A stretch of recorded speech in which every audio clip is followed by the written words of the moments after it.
Well, I think I was expecting England to come out and play the way they have. I wasn't expecting it to kind of bring the success that it did. I thought it would be a 2-1 shootout either way. I thought England might kind of fall on their swords a little bit with one test match where this kind of high octane style of cricket failed.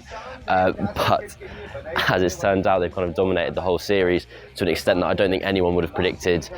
Joe Root's averaged about 25 with the bat this series. Stokes has averaged about 30. And I think that's really the kind of one of the kind of subplots of England's success, is that they've done this to Pakistan in Pakistan with their two kind of big guns not really firing. We've seen someone like Harry Brook come through and have one of the greatest kind of series that an England cricketer has ever had, which kind of sounds a bit hyperbolic, but it's the numbers suggest it's true.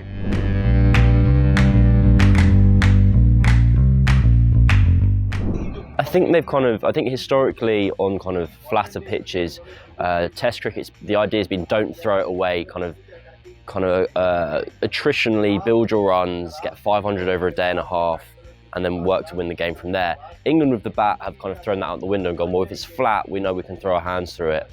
And they've compiled record-breaking runs in double quick time. Then on the flip side with the ball, they've kind of removed this fear of failure and the fear of going for runs, and have just focused all in on trying to, what's the best way to claim 20 wickets? So in Rawalpindi, they went short with the new ball and hoped to scuff it up quickly so they could get it to reverse faster. But also in the theory that, well, openers don't actually face bouncers that often in a short ball tactic, so it's something new. They've just they're so outside the box, they're almost inside their own box now. And it's worked, and it'll be amazing to see when, if ever, it stops working.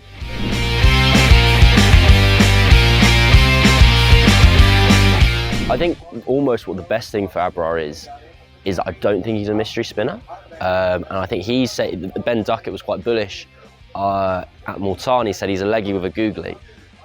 That's a good thing to be. Like, a lot of people are leggies without a googly.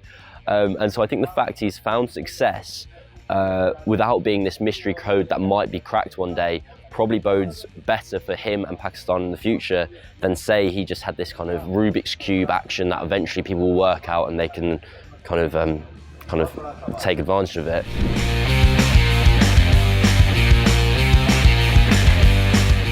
In terms of players that have impressed me, I think all the England ones are obvious, Harry Brook, etc. I've loved watching Saud Shakil bat. I don't know how to talk about him without falling into cliches. He's this diminutive, organised player. It also helps that I've only seen him bat 6 times in my life and I've seen him score runs every single time, so confirmation bias definitely playing a role there. I'd love to see how he goes in the future.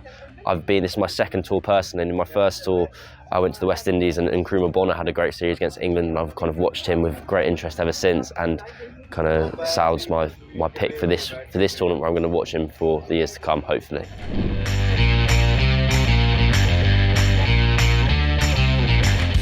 It's been such a memorable trip.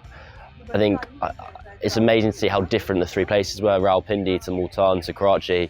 I'm a London boy, so Karachi's been my favourite. I've grown up in big cities, I like the busyness, and so it's been amazing to come here and kind of get out and about more. We've also had the least security in Karachi, so Rawalpindi and Islamabad was beautiful, a quieter town. We got to go up the mountains, which was amazing. Multan, we didn't get out, we weren't allowed out at all, so Multan might be amazing, it might be terrible, I wouldn't be able to kind of answer properly. But no, Karachi, I've got a number of friends at home who have family in Karachi, and it's a place I would love to spend more time, because it's actually quite nice when the game finishes early. I've got 2 days now where hopefully I'll be able to explore a bit, get down to the beach, eat some more food. It's been wicked, and yeah, it's been amazing to be out here.